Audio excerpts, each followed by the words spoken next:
Happy 2026, everybody. And as we enter into the new year, most of us have rounded off our collection for 2025. And moving forward, starting into the first months of the year, you probably want to add a bracelet or a strap to your collection so you can enjoy those watches that you've had already purchased in the prior months. So today I want to talk about two bracelets specifically, both coming from Long Island Watch. They really were game changers to the watches that I've added them to, especially on the BLP, because when I initially purchased that watch, it was on strap. I never experienced the stock bracelet itself. It's very specific. We're going to get into all of the details. And I also just did a video on the Super Seville, and he had a bracelet that he just came out with that as well. He contacted me after seeing that video, and I have them both on hand and experienced them both. So let's start off with the newer edition that he added to the collection. So that's going to be a J-style solid 5-link system with screw adjustments for the actual links itself. It has a taper just like the stock bracelet of 25.6 millimeters down to a 16.2 millimeters. It has perfect tolerances between those screws. It was a pleasure to size. It sits flush between the lugs with no play at a 90-degree drop off. There's no quick release. It does have a tiny logo for branding on the underside of that attachment at the lugs. Polished center links, and the flanks are also polished as well. It has a milled brush clasp with push deployment and a polishing beveled edge. You could also see a raised center portion on the clasp as well for style. The dimensions for the clasp itself is 18.8 millimeters by 33.3 millimeters long. There's no branding on the clasp itself, which I think that most people will appreciate. It has a toolless micro adjustment lift ratcheting system, articulates beautifully throughout the links, and all of the bracelet edges are smooth to the touch. Look, Mark knows what he's doing with these bracelets. I, of course, mentioned before that I purchased the BLP, and we're going to take a look at that as well. But look, at the end of the day, there's no branding on the clasp, and that's something, again, that people are going to appreciate. There's only the small logo. That's a decision to be made. But what I was most shocked about is how flush the end links actually fit for it. Now, I did mention that there's no quick release. Some people are not going to be happy with that.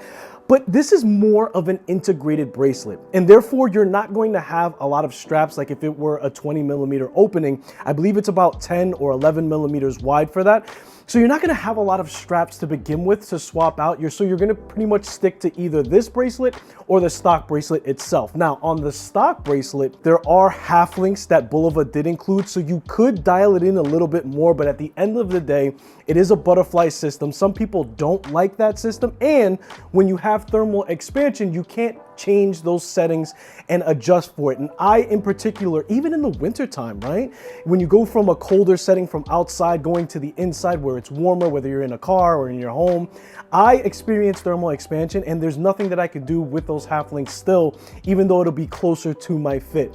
So that is a big upside that Mark has done with this bracelet. I think it's an upgrade just for that alone. And it is something that I would like to upgrade personally because I have that fluctuation in size on my wrist as it goes. Now, the only thing that I would critique, and it is splitting hairs at this point, it's not necessarily an improvement, it's very subjective, but on the flanks on the side of the bracelet, I think that it would have been best to have a brushing instead of a polishing, because the sides of the Super Seville is actually brushed, so it is more of an integrated bracelet, giving it more continuous look to put things together. But at the end of the day, you do have that fluted bezel that's going to play with the lights on this J-style bracelet, or I can say Jubilee. I'm not selling the bracelet myself. It is going to match that fluted bezel, and the polishing goes suit on the flanks as well. So that is really not an improvement per se, but it's something to mention regardless. Now, I want to switch gears and talk about the BLP bracelet, and I thought that that was rather interesting as well. They're very close in price. In fact, they're both $145 as an after fact accessory. And for the BLP, it was a little different. So let's run down the specifications for that, and I'll give you guys the details for it. So the Bulova Lunar Pilot bracelet BRAC 107 is a completely bead blasted finish that matches the watch head. It may be a shade or two darker, but it's very, very close, and it matches the watch enough. Solid female end links with a nice style vertical line impression that flows down the links as well. A 90-degree drop off again, and that's really important because because with the BLP, there is a very large lug-to-lug size, and that's something that I struggled with switching on and off bracelets. The only thing that came close to looking decent was a mesh bracelet, but that still didn't fill that space in between the lugs like I wanted it to. And now that it is flush, it has no play, it feels like it's a smaller dimension, and it brings down that lug-to-lug visually. There's no quick release again for that bracelet. It has a very small Islander logo branding on the underside as well. It's a solid 3-link style with screws for adjustment. Perfect tolerances again with the screws in between that, by the way. It has a taper of 19.7 millimeters down to a 16 millimeter, back up to an 18.6 millimeter by 41.1 millimeter long clasp. Now that's a size difference between the Super Seville to this BLP, and it makes sense. He's matching the dimensions of the clasp itself to the watch head that it's going to. So the BLP is longer, it has a bigger presence, it balances the watch head. Likewise with the Seville, it's smaller, more of a stylish, more of a dressier type of feel, which matches that dressier vibe for that watch itself. It has a milled clasp with double trigger deployment, beveled edges on the clasp as well, push button toolless micro adjustment, and the finishing also is smooth to the touch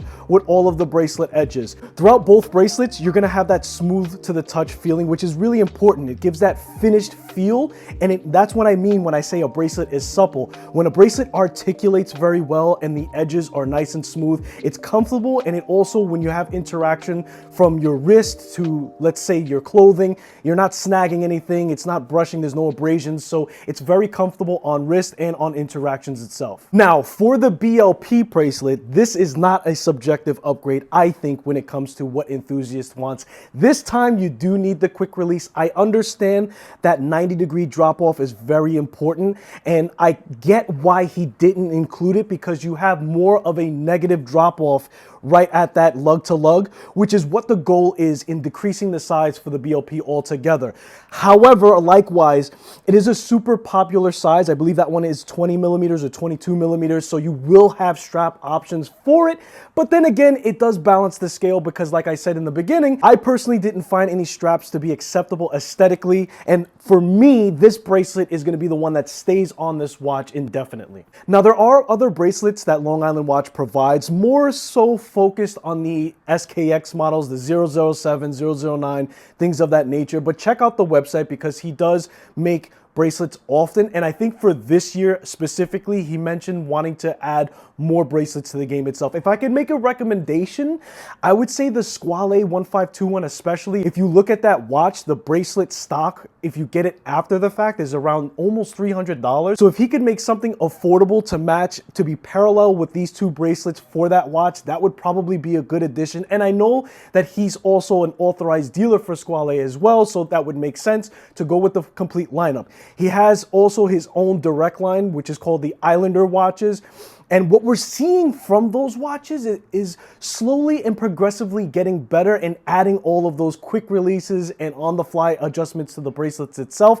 It's the only qualm that I had. I own the ISO 245 Miyota 9075 Port Jeff, and that was the only critique that I had on his bracelet itself. Listen, you could get tools and switch out. It does have micro adjustment, but it's not toolless. And at this point in time, where we are in the market and how aggressive these micro brands have been, I think it only helps and serves the brand better to add those things as part of the package altogether. I'm interested to know what you guys think. I know a lot of people own the Super Seville and the BLP. Did you guys get the factory bracelets? How did it work out for you? Did some of you guys switch out your bracelets for the Long Island bracelets itself? I'm interested to know in the comments, so let's start the conversation. And this is how I get the perspectives from your experiences, and therefore be able just to expand my own knowledge.